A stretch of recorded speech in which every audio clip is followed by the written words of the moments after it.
hello there. Were you aware that Mara Jade and Ben Skywalker exist in canon?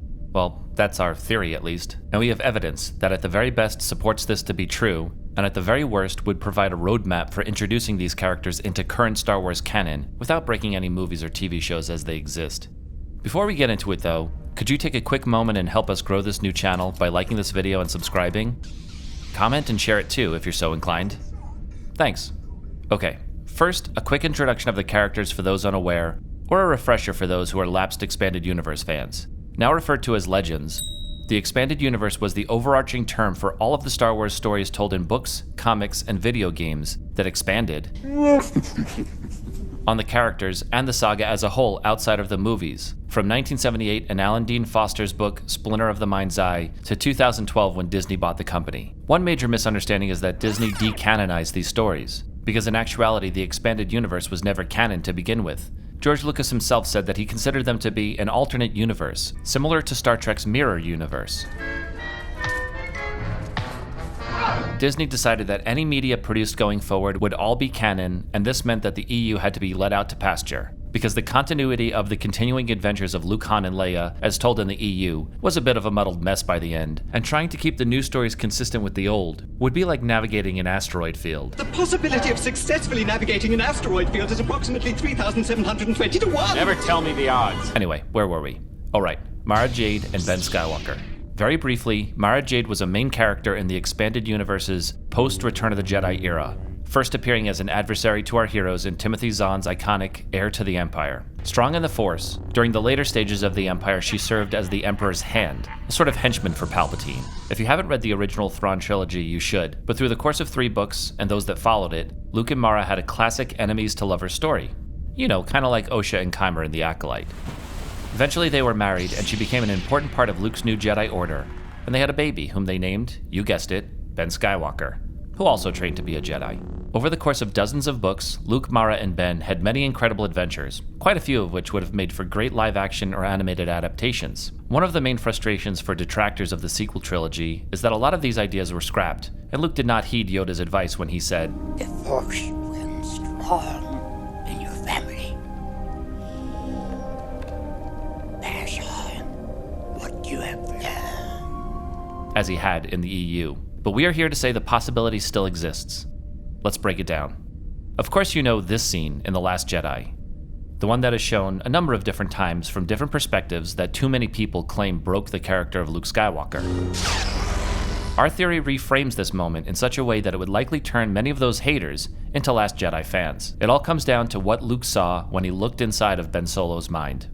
Now you're gonna have to accept that Luke is not a perfect person. I'm not a perfect person.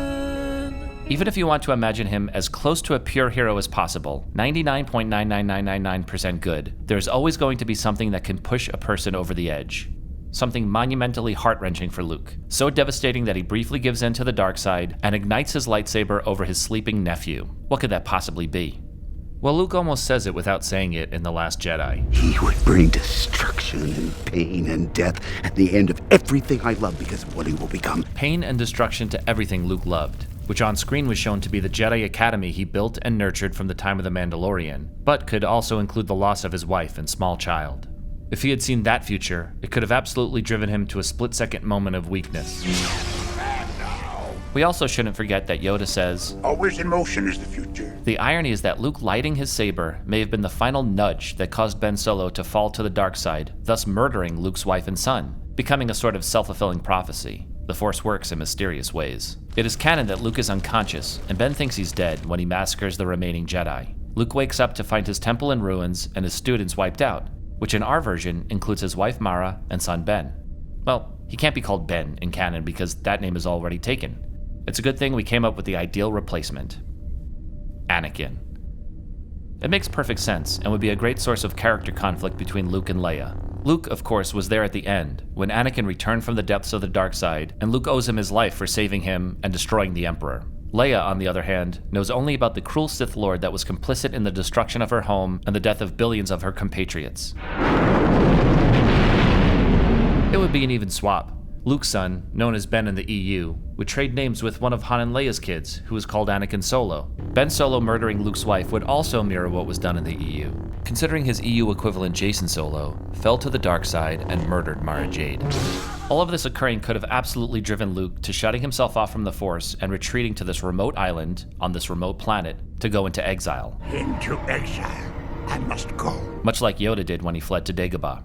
There is even this shot in The Force Awakens, when Rey first approaches Luke at the end of the movie, that is Luke standing over a formation of rocks that look very much like a makeshift grave to honor his lost family. You're wondering why no one ever spoke of this in episodes 7, 8, and 9. Well, only a handful of characters interacted with Luke, and it is a very painful topic easy to avoid. And when Luke's Force-projected self talks with Leia on Crate, very little is said between them. I know what you're gonna say. I changed my hair. It's nice that way. But there is so much subtext just begging to be filled with this entire fabricated plot line. Now that the groundwork is laid, there are two ways to proceed from here, and lots of stories that can be told. Either you decide that they were both in fact killed by Ben Solo, and tell these stories in flashbacks, or in a live-action or animated series that takes place between Return of the Jedi and The Force Awakens, similar to the Clone Wars. Or, way more intriguingly, it turns out that Anakin Skywalker II survived. Just a small kid of 5 or 6 years old, Luke discovers him in the rubble, takes him from his fallen order, and hides Anakin away, much like what Obi-Wan did with him, and Rey's parents did with her. It has a symmetry that George Lucas would absolutely give his stamp of approval. It's like poetry, so if they rhyme, every stanza kind of rhymes with the last one. All you have to do is pull a Knights of the Old Republic and have Luke erase Anakin's memory using the Force. For those of you not familiar with the story, here's a spoiler warning despite it being a 20-plus-year-old game, because if you haven't experienced it, the twist is that good, you should go check it out. Darth Revan is a fallen Jedi and very powerful Sith, believed to be dead, but is in fact the character you play the game as. The Jedi capture Darth Revan, wipe his or her memory depending on the choice of the player, give him a new identity, and try to get him back to the light side. This memory erasing ability has recently been demonstrated in canon on the final episode of The Acolyte. Perhaps Luke erased Anakin Skywalker II's memory and stashed him somewhere beyond the Outer Rim on the edge of wild space where he can live out his days in peace. Maybe Luke put him on Batuu, the location of Galaxy's Edge at the Disney parks, and he's just been wandering around anonymously this entire time, living away from the conflict his bloodline would certainly drag him into.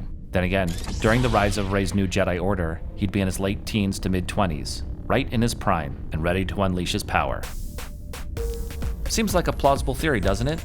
This is the way. Tell us what you think in the comments. And if you enjoyed this video, Make it so. be sure to share, like, and subscribe for more insightful analysis and positive vibes. Coming to you from the final frontier and a galaxy far, far away. Live long, and may the Force be with you.